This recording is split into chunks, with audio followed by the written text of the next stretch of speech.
And we're back for another episode of Startup Hustle. Matt DeCoursey here to have another conversation that I'm hoping helps your business grow.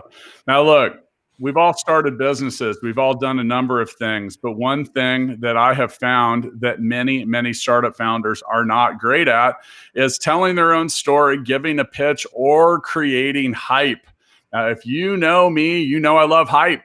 So I want to talk about that very subject today. So in order to do so, I have brought in an expert. Now, before I get into who that is, if you run a startup, you need to try Gusto Payroll. You can deposit paychecks, file payroll taxes automatically, plus get employee health insurance, onboarding, expert HR, and more.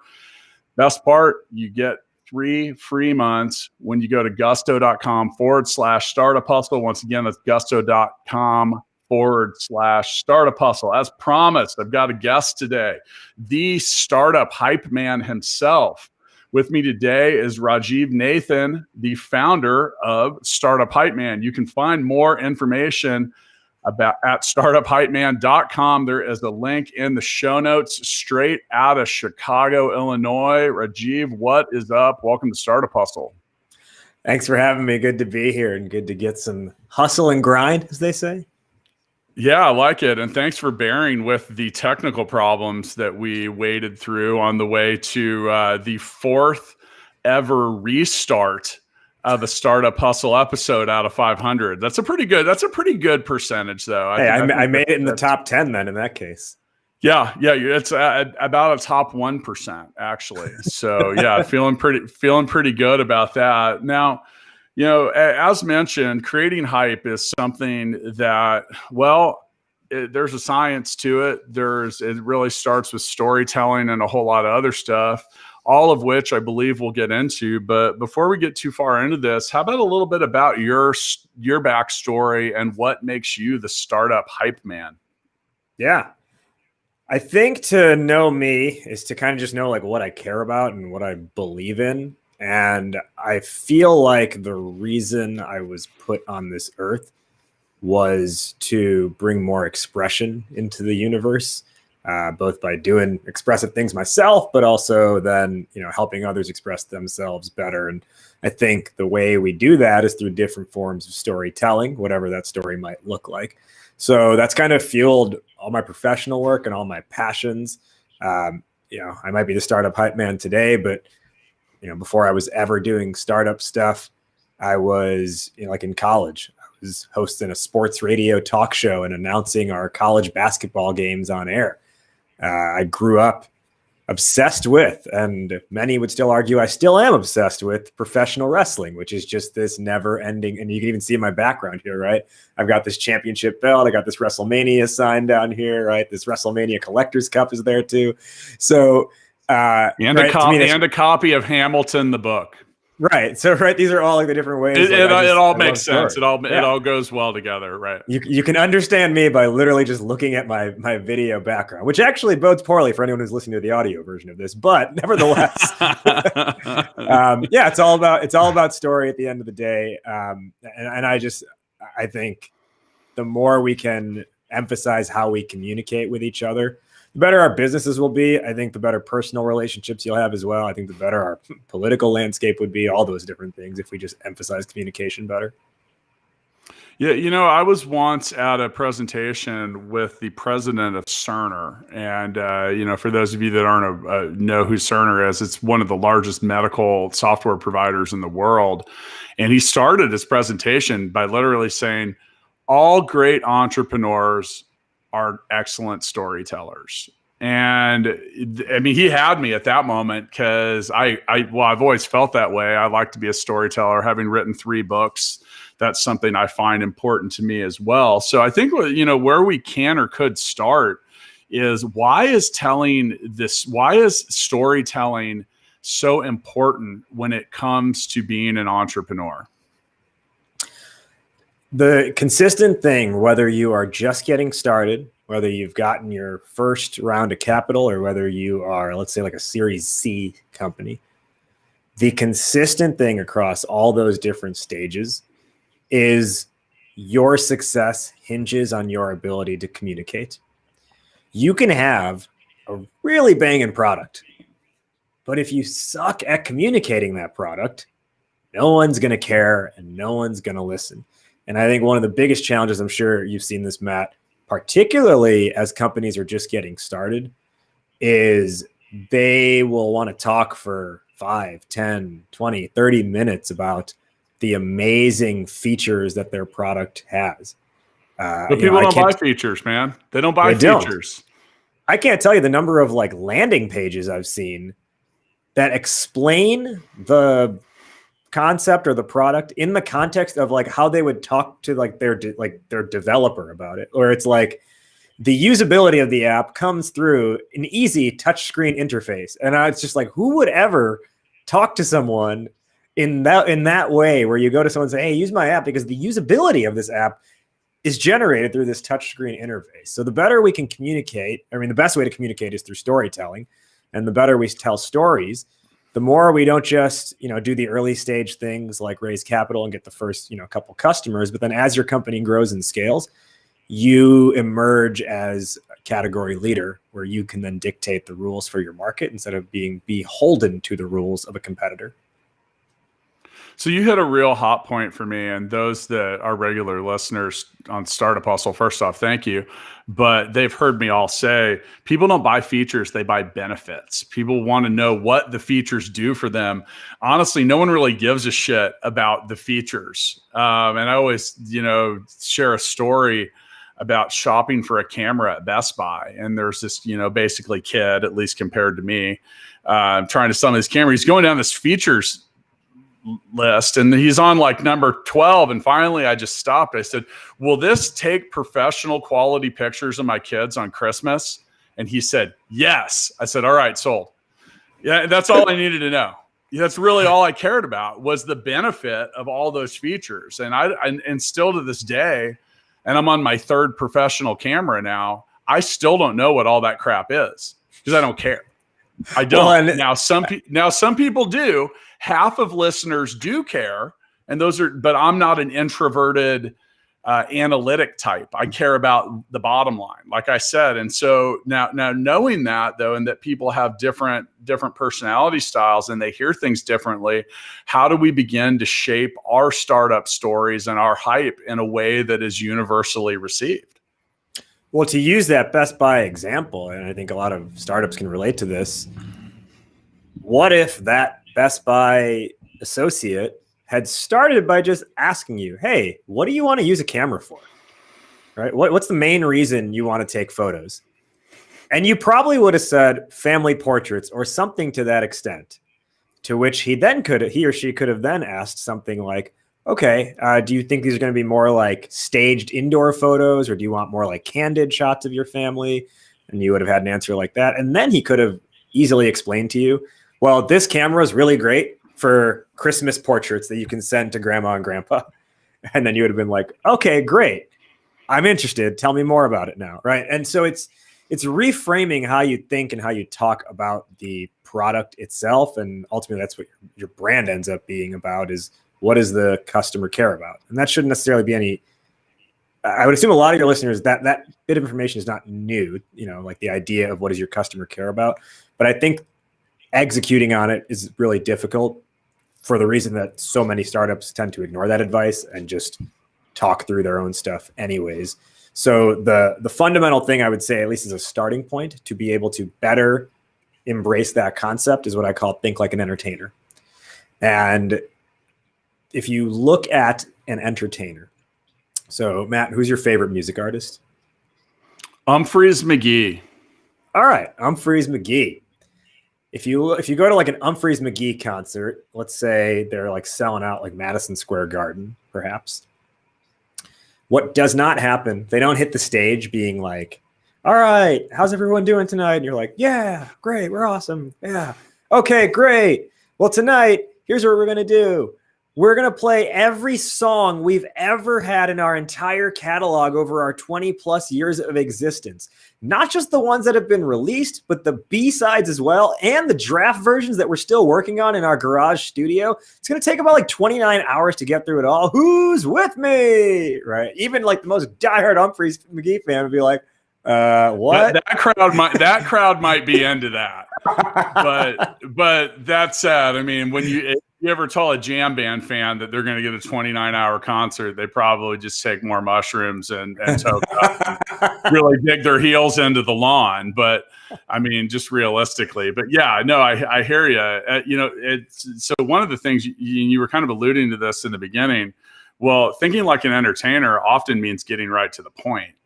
Sometimes it does, sometimes it doesn't. And I've spent some time talking about this recently. We're in this Gen Z culture. So as we brought in the podcast, I played a 17-second video, which is one of 3 promos for the upcoming Startup Hustle TV web series. Now, that's is literally like how we have to approach this. We have a 90-second version, a 60-second version, and a 17-second version. And the 17-second version could actually be 3 seconds shorter because the last 3 seconds of it are just like coming in 2021. Now, is that what you're alluding to? Like getting right to the point real quick? Or are you saying like as an entertainer, like you said, most people, if they said we're going to have a 29-hour concert, they'd be like, what? Well, so the idea, that's a good point you bring up on getting to the point. What I'm going for more so on the think like an entertainer idea is the entertainer looks at and is concerned with one thing. How do I draw a reaction out of my audience? Right? Okay. How do I elicit an emotional response of some kind? So if you think about that band that's playing on a stage, they craft a set list where they say, what do we want to leave people like buzzing with when they're walking out of this arena? When they leave this room. And so they craft the set list around that one concept of what do we want them buzzing about when they leave? Which means they know we're gonna have to cut some songs. We're gonna focus on these songs. Now there's still room for that, if it's a rapper, there's still room for that random freestyle. If it's a band, there's still room for that guitar solo, but within the context of a set list, right? The set list is the framework to create an emotion. And then within that, there's room for improvisation along the way. So the idea of think like an entertainer is see and speak from your audience's point of view, not your own. And I mean, to even simplify that, they play the big hit as the encore.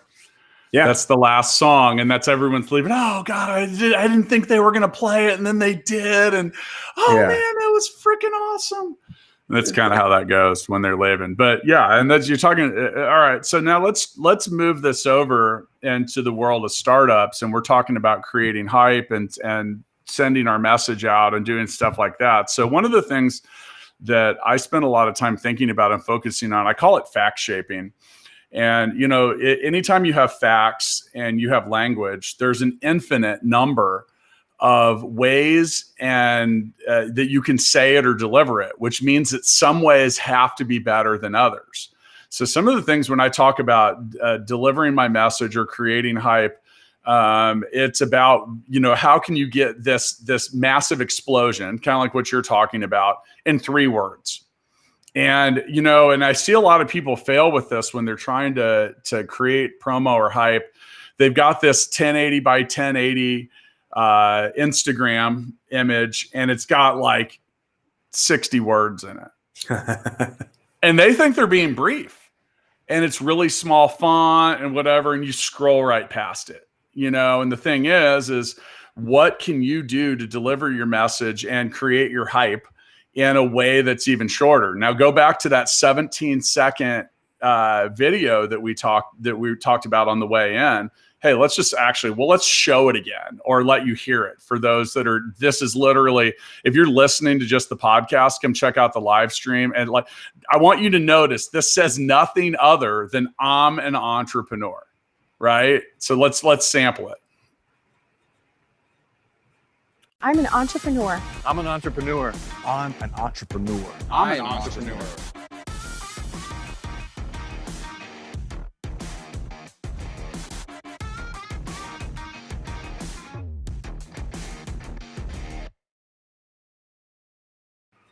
Okay, so all that said was I'm an entrepreneur. For those of you that are just listening, you didn't see the part where it says from the creators of the Startup Hustle podcast, a new web series about entrepreneurship.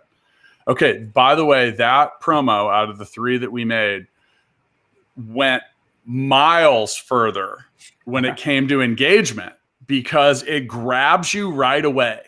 It immediately, and you can't see if you're just listening, go to our YouTube channel and check it out.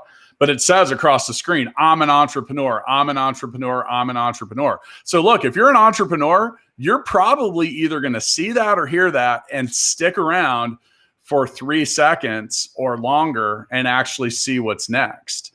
So, with the way that people are paying attention and changing, we talk about having the encore last. Do we need to begin to also have that first? Like, it's one thing when you're in a concert and they're already there and they paid to get there. But what about just the general public? How do I grab your attention?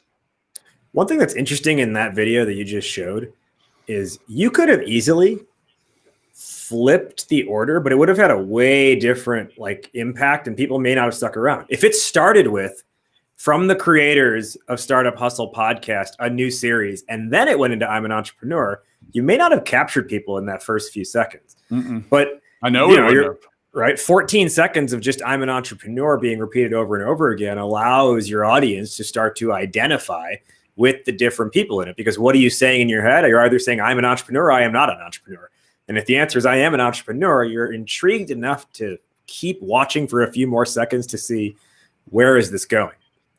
Now, to your point earlier, or to your question a minute ago about does the encore go first or last? I think that brings up a good analogy here that I like to use, which is if you think about your pitch, for example, I often say, think about it in the construct of a song. And most songs have 4 components. They have the beat, the bridge, the hook, and the verses. Now, if you think about any song that you like, or just when you think of a song in particular, the first thing you do, what do? You start tapping your foot, you start nodding your head, you start humming the beat, right? The beat is the first thing that you think about. Then you start to think about the words, but not necessarily just any words. You think about the words that get repeated over and over again, which is your hook. So in business speak, in startup speak, what's the beat? The beat, in a world where they may not even know you exist yet, the first thing they're going to start humming in their head, the thing they're already humming in your head before you're even in the room, is some pain, some challenge they're experiencing, some problem about a particular subject. The hook is your company. So if you can drop the beat in the right way, then you can introduce the hook, AKA your company, how you help, what you provide, and get them to then be quote unquote singing your tune for, coming out of that interaction, coming out of that video, coming out of that pitch, whatever it might be. Yeah. So my book editor, I've written 3 books. I've used the same editor. His name's Patrick Price. And, one thing that Patrick really beat in my head was you have to lead with the need. And if you're watching the evening news, they'll say, if it bleeds, it should lead. Just because people like to watch train wrecks. Now, as far as solving that problem, so, that's, and, still in Congress with what we were talking about, the most successful ad campaign we've ever done for this podcast was just the Startup Hustle logo, and it said a podcast for entrepreneurs. Wow. And it was just that simple, man. And I have yet to actually have anything that's come remotely close to that delivery. And we've tried. Trust me, we've tried. But you get right to that point, and that's the whole ad. So, now we're talking about a couple different things here without really identifying it. There's advertising and promo, and then we're also kind of alluding to when you enter the room, that could be a pitch. That could be something different. Now, these are different things. What your end user wants and what your investor wants to hear are usually different. Now, the investor wants to hear about the problem that you're solving for the startups, or the whether you're B2B, B2C, whatever. Anything that's worth a shit solves a problem.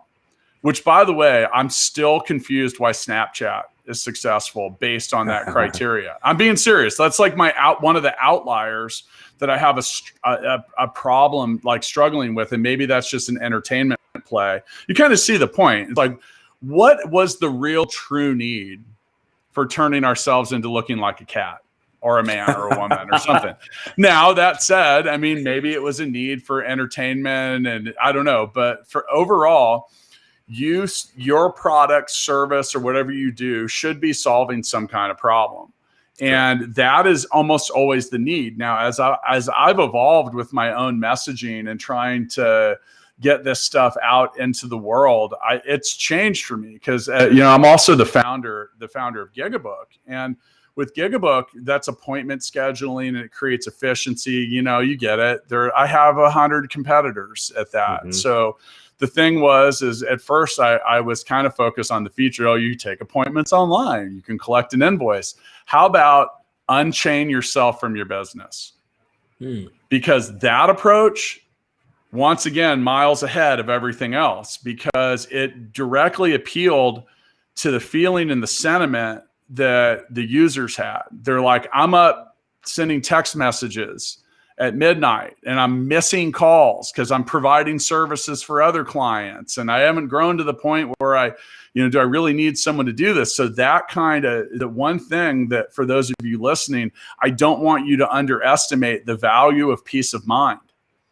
Because really in the end, that was the thing that people found most valuable about the service, more so than anything else that you could list in a features column.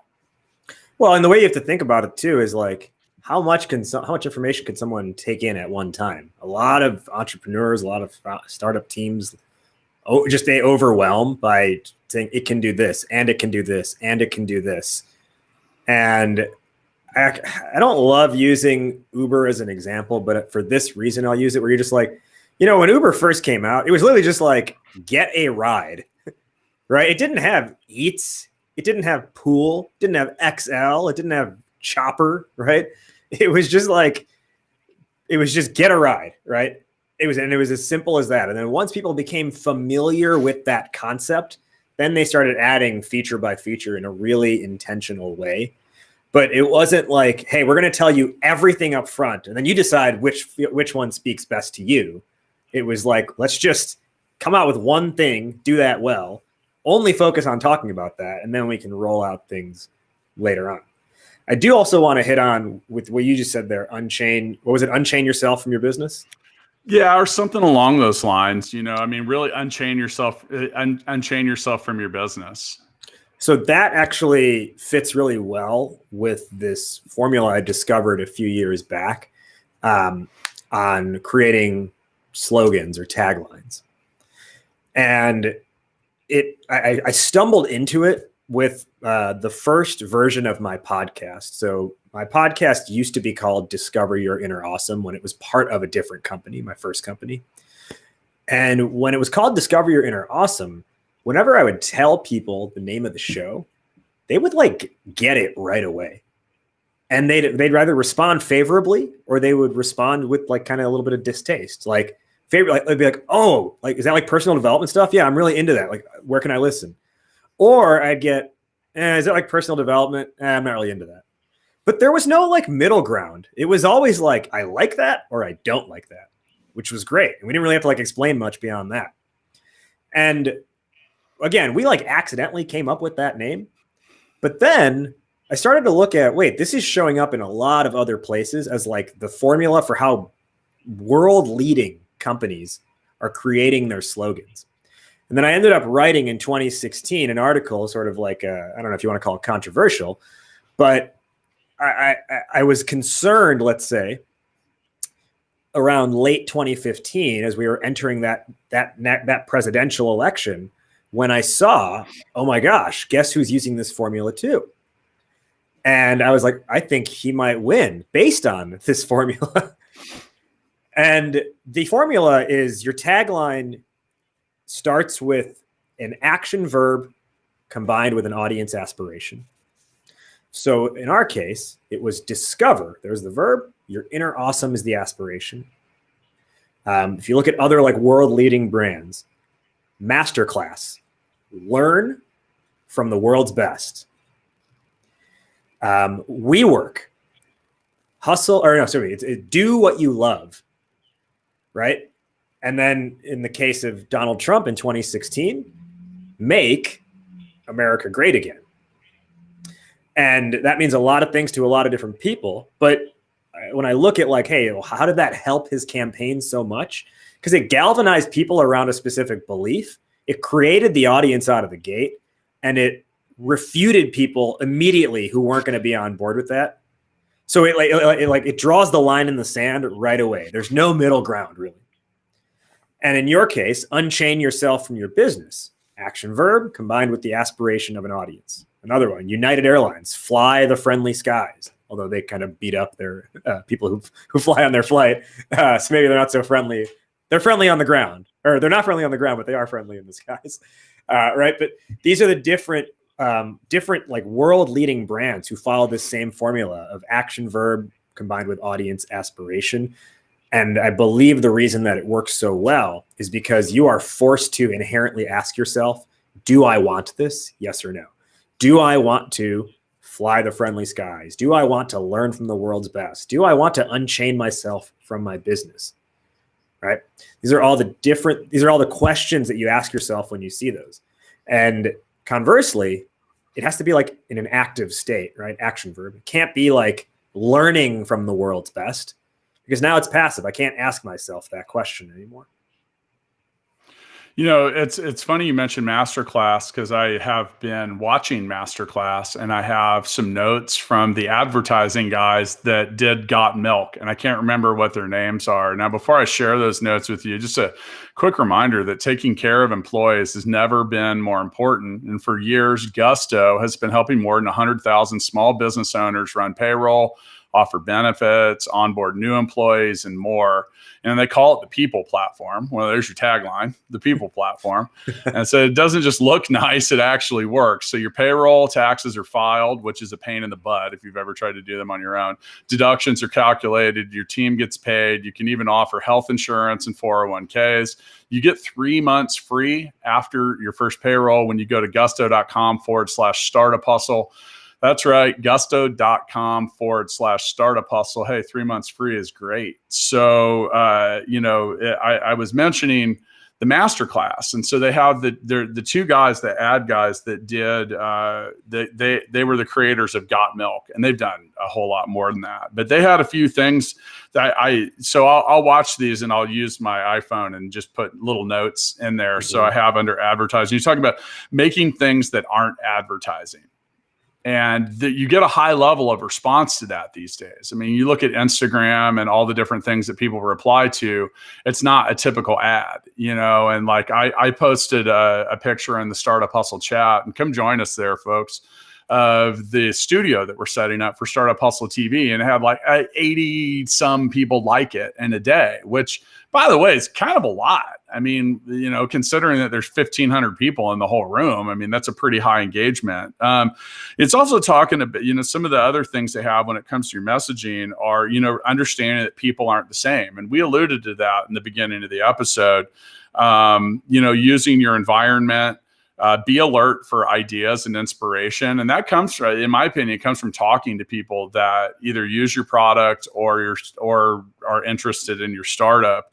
They also are real big on the instant gratification. And I think that's where we're going with the short messaging. You talk about, with Gusto, it was the people platform, and another thing that worked for us at Gigabook was your online assistant, because that's what it was. And it makes it pretty easy to conceptualize or understand the problem. But that instant gratification thing is more and more important than ever, just because you have such a brief amount of time to communicate with people. So I want to be a little more specific now as we kind of move into the last half of what we're working on here.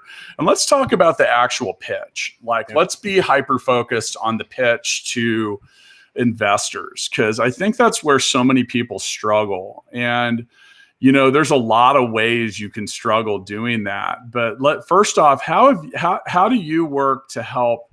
Because, let me back up. So Jessica Powell, who works at Full Scale and Startup Hustle, has used your services in the past to help startups get pitch ready. So what does that look like, and where does that start?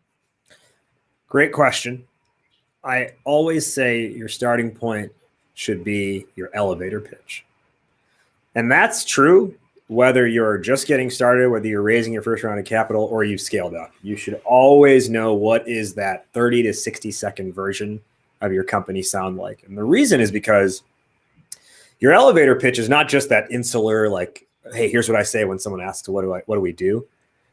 It has so much use beyond that, because all your messaging should ultimately be funneling back to whatever is promised in the elevator pitch. So it really serves as that foundation, that bedrock material that every other piece of messaging builds on top of.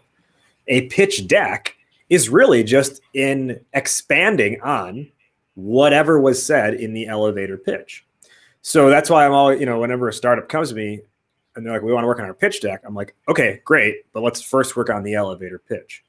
And so my formula for that, people watching, people listening, take notes here, is very simple, but it's very powerful and it works nearly every time. And I call it que pasa.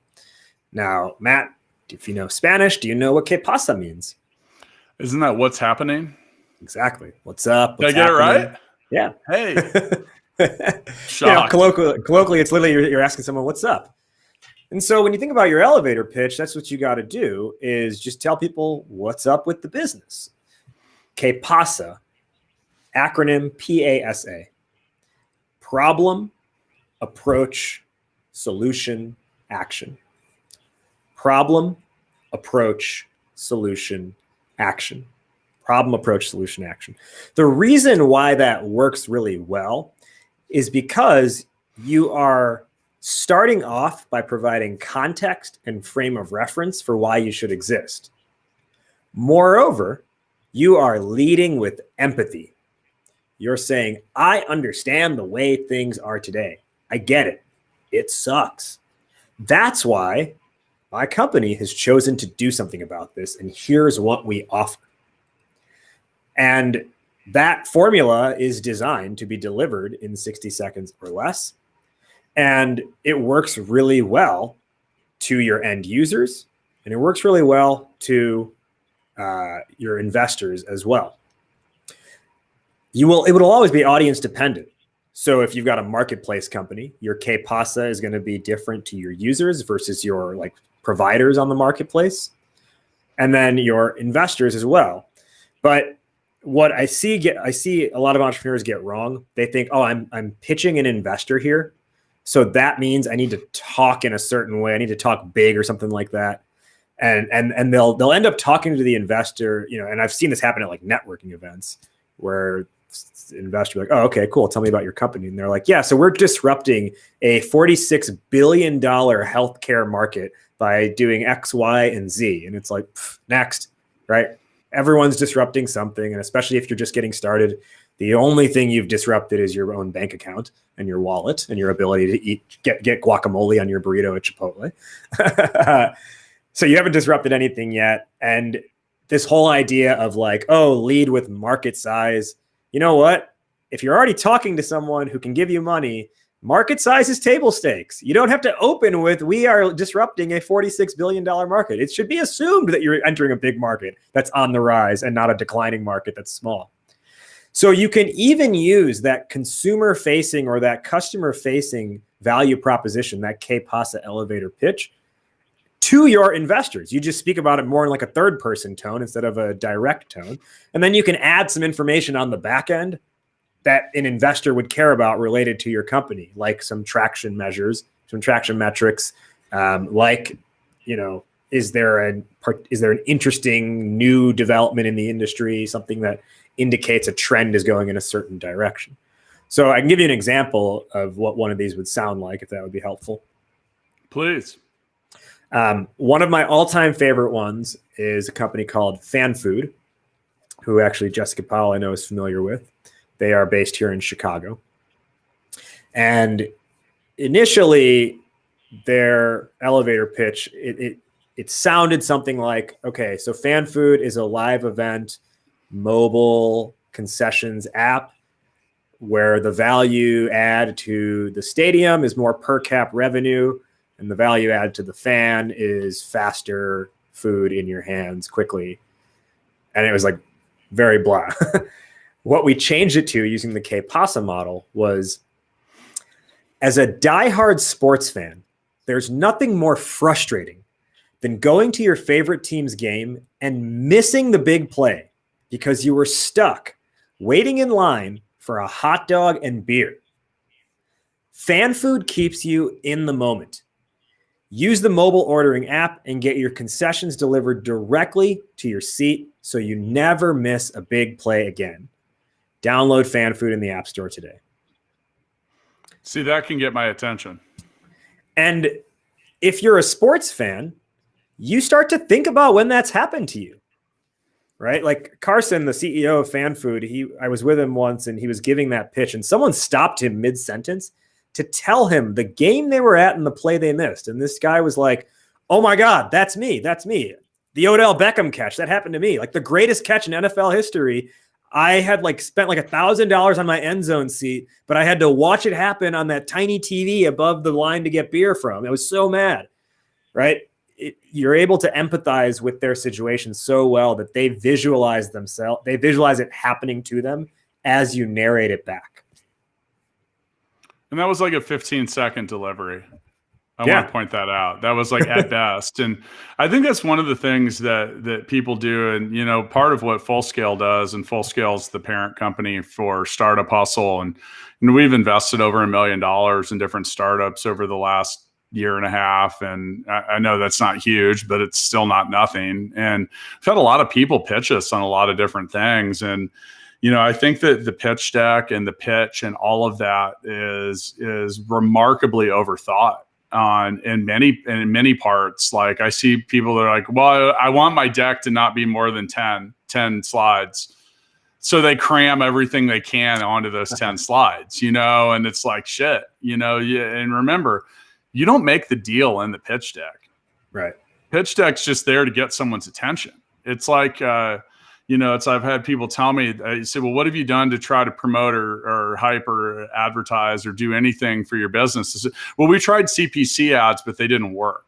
I said, well, tell me what didn't work. Oh, well, we got a whole bunch of clicks, but no one bought anything. That's not the CPC's fault.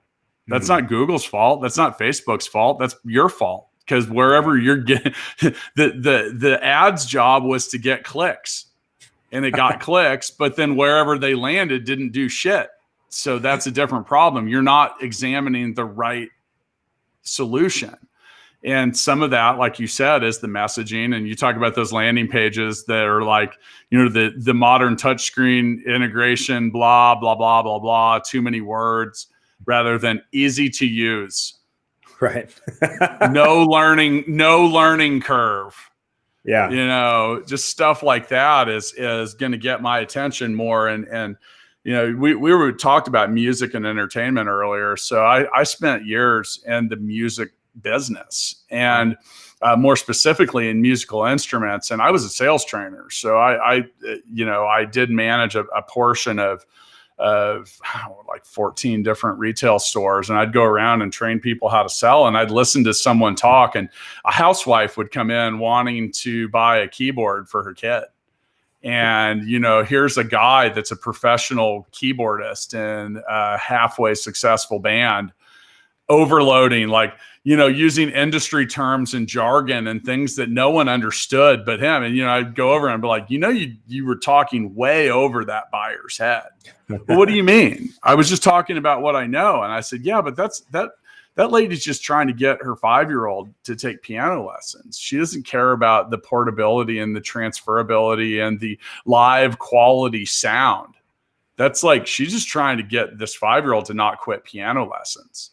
And, the thing is you get your eyes begin to glaze over when someone's giving you, people don't buy things that they don't understand or they find confusing. And it's the same thing with investors. And, here we are in the Midwest, and we're going to include Chicago in this swath. The Midwestern investor is different than the coastal investor in many regards. And you get Snapchat out of the coast, and we still don't know why. Well, right. Like I'm still trying to figure out why, and it's $1 billion company. So, the thing is though, is trying to help anyone that's listening to your message understand it in the least amount of time with the fewest amount of words. And there's power words too. And I was talking about this earlier. It's like, you're not cheap, you're affordable. And there's a big difference. If I ask you to tell me what to describe cheap, you'd say flimsy, junk, breaks easily, not durable. Now, if I ask you to describe affordable, you're going to give me a completely different answer. And that's back to that fact shaping mentality of where your messaging does matter and where you can create hype or not create hype, and that's you get a very, very finite amount of space and time, especially when you're talking about the pitch. So these are usually type A individuals. They hear a lot of pitches. And if you don't grab that attention, if you don't lead with that need, then they're not paying attention anymore. That idea of fact shaping, coming back to the pitch itself and then the pitch deck, that goes a long way in the deck. One of the things I'll often, when I'm working on pitch decks for these startups, I will talk to them about how your slide headers should really be dictating the story. And theoretically, someone should be able to just only read your slide headers and get a pretty good idea of what your company is about and where it's headed. And when I say that, what I mean is there's a difference between titling a slide, let's call it revenue or financials, right? Financial model, versus titling that slide, we are literally taking customers away from our competitors and then showcasing that on the slide, right? You can take the exact same information you were going to show, but frame it in a certain way. Frame it in the way you want them to perceive the information that's being delivered on that slide. Because once it's been framed in a certain way, that's a person's starting point. And it's a lot harder to back them off of that starting point if that's the initial thought that's been planted. If your slide just says problem, if your slide just says solution, if your slide just says team or financials, you've just created like a blank canvas starting point for the audience, for the investor, for them to decide what's the conclusion they want to have about you.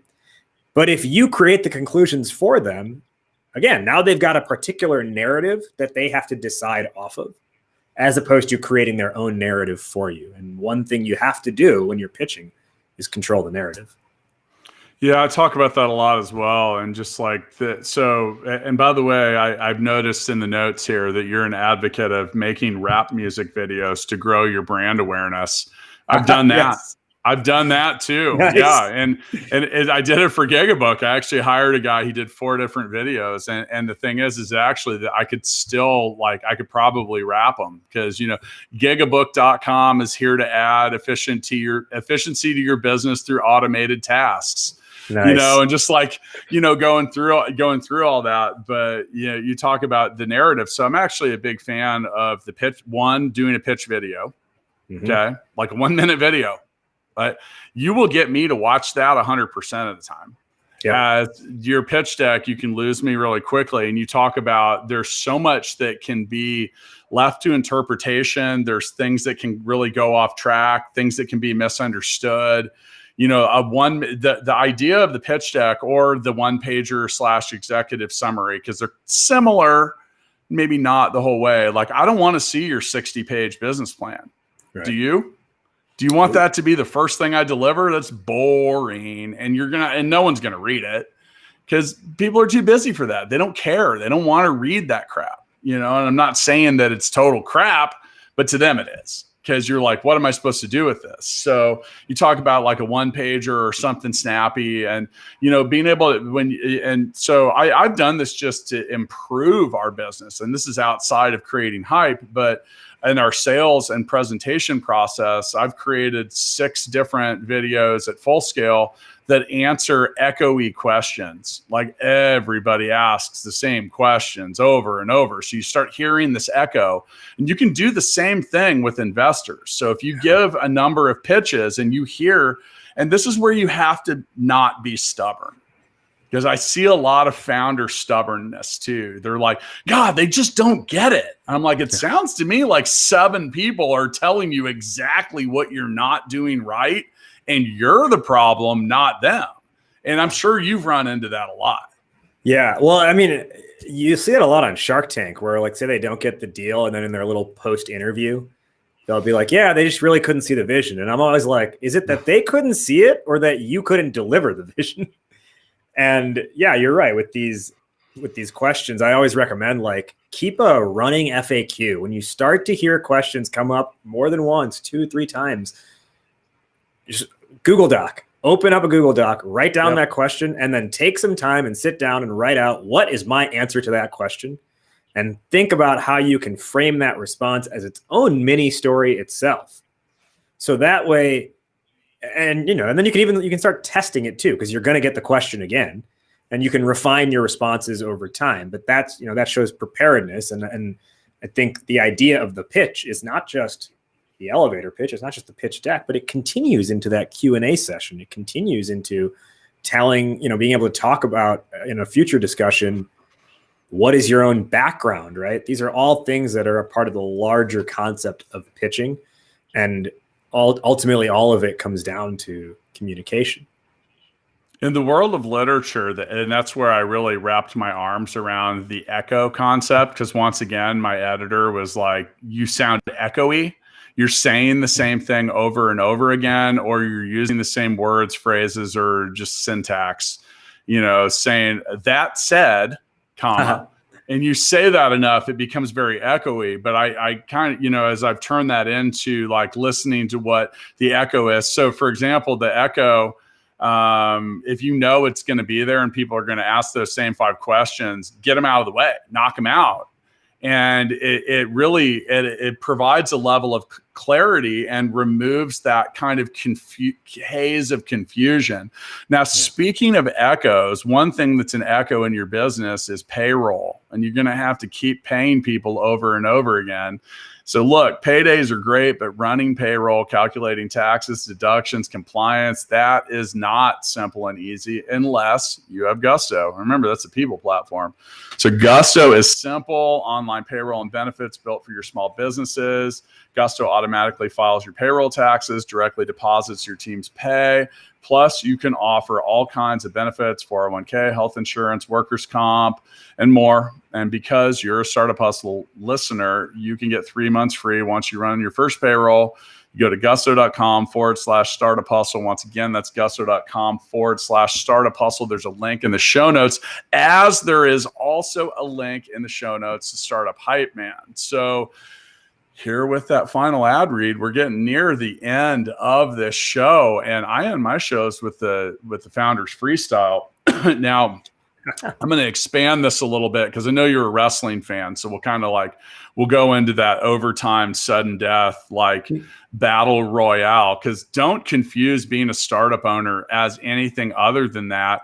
Throw me in a ring with 14 other people. The last one in gets the belt, like the belt you've got back there. I'm going to trust that you came off the top rope to earn that. So now, of course, with the elbow drop. Yeah.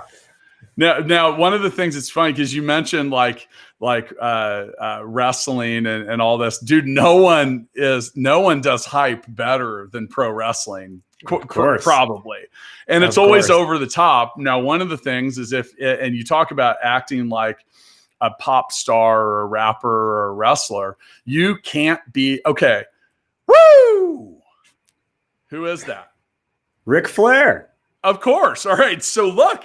That's a tagline right there with a woo, and and then you have another guy like who is the Miz. I am awesome. But now there's the thing. I know who that dude is, partially because he sat in front of me once at an Indiana Pacers game because I was a season ticket holder in the second row, not the first row. For whatever reason, the house seats were right in front of mine. So I had all kinds of interesting people. I've actually got a weird picture of him being interviewed with me being the weird guy behind him, kind of like looking at. But one of the things that's important when it comes to creating hype, and especially in your pitch, is you have to walk in there like you're Ric Flair. You have to be, well, he's the nature boy, right? Mm-hmm. I really don't even watch wrestling. I haven't since I was like probably like 15. Well, I watched it occasionally, and we used to go when it would come in town because it was always a great time. But you talk about creating hype. You have to be able to go in and tell someone why you are awesome. Because if you walk in and you're like, well, we might be awesome. Come on. One day, if we're good enough, right? One day, with your money and a little bit of luck and maybe some favorable shit, we could be awesome. That's not really the right way to give a pitch, is it? No, and that's why I always say, like, I don't care if you're at like prototype stage right now. Pitch this as if it is 5 years from now, right? Like, deliver the vision for what this thing is supposed to be, because that's what investors are buying into. They're not buying into your prototype. They're buying into the impact you're supposed to be creating. And the more you can speak about, you can always like backfill by, towards the latter half, somewhere in the slides being like, here's where we are on our timeline. But don't talk about this thing as, hey, we're this prototype and hopefully one day we can get to success of some kind. Talk about it as if you already have that success, as if you already have the bells and whistles, right? It is 5 years, 10 years from today. This is our company. This is the industry. This is what we're doing. And then later on, you can say, and here's where we are on that journey towards being that brand.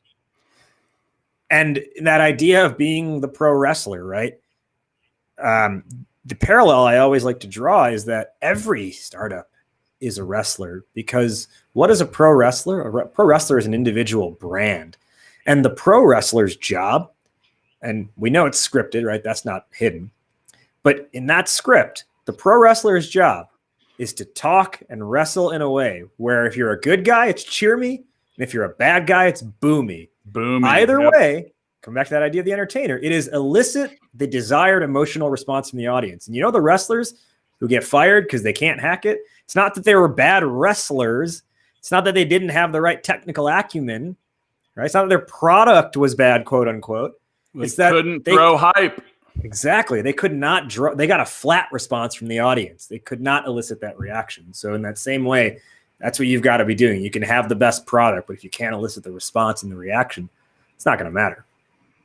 Yeah. And that same thing. And, we've talked about music and entertainment, and these are things that elicit emotional responses from people.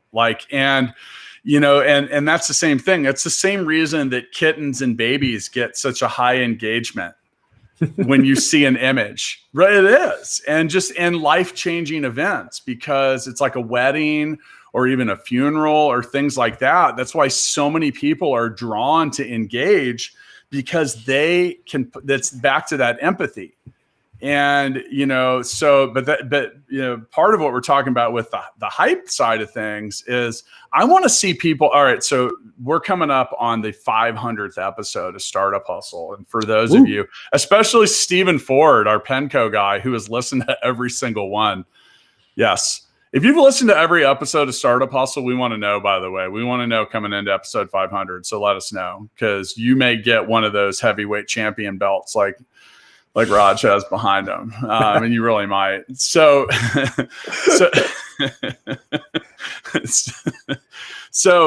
you're talking about, invoking this emotional response, things that put hooks into people. And people want to buy things from people that they feel like are just them. Now, I mentioned 500 episodes of Startup Hustle, and where does that go? I have asked a ton of investors, do you bet on the jockey or the horse? And they overwhelmingly, 100%, said the jockey. And that's because people that know how to win, you can tell. If you put me in a room, whether you make me listen to 100 pitches, at the end of it, I can tell you 10 people that I think whether they're going to win on this one or another one, they're eventually going to win. And that's back to that. Now, look, you mentioned the good guy and the bad guy of professional wrestling. You don't want to come out of your startup pitch getting booed. Right. So you do have to kind of draw that balance between I am awesome and I'm the heavyweight champion of the world, because that's hey, so, but you do need to be prepared to talk about why your business is awesome, why your solution is awesome, why your approach is awesome, why your plan of action is awesome, why your team is awesome, why your industry is awesome, all of it. Yeah. Well, and if you look at like the kind of the most popular wrestling storylines over time, you take Stone Cold Steve Austin in the late 90s. What was that whole storyline predicated on? The boss is trying to screw Stone Cold Steve Austin over, and he says, no, F the boss. I'm going to fly middle fingers in his face, and I'm going to do everything possible to make that boss's life living hell. So even in that wrestling storyline, which, yeah, all these people could relate to, oh my gosh, I hate my boss too. I wish, like, Stone Cold was acting out what the things people wish they could do to their boss, like in real life. And I bring that up because what did we talk about a while ago in this discussion? The importance, like what you called it, lead with the need, right? This idea that I call que pasa, where you start with the problem. Even these wrestling storylines, they are all predicated on some core problem that, in your case, if you're the hero, you're the good guy, that the hero, the good guy, is trying to overcome, right? Even in Stone Cold's case, even though he was like the badass character, his thing was, I need to get like the boss is trying to hold me back. I need to beat the boss. Well, the boss is hard to beat sometimes. So, and speaking of hype, here's a few comments. Well, Jeffrey Simpson's mentioned that the promo video looks great. He said, I like it. You got someone else saying hi to Carson and Fan Food. A little hype goes a long way, coming in from the business bros out in San Diego. And as we mentioned earlier, Jessica Powell, hype it up, guys.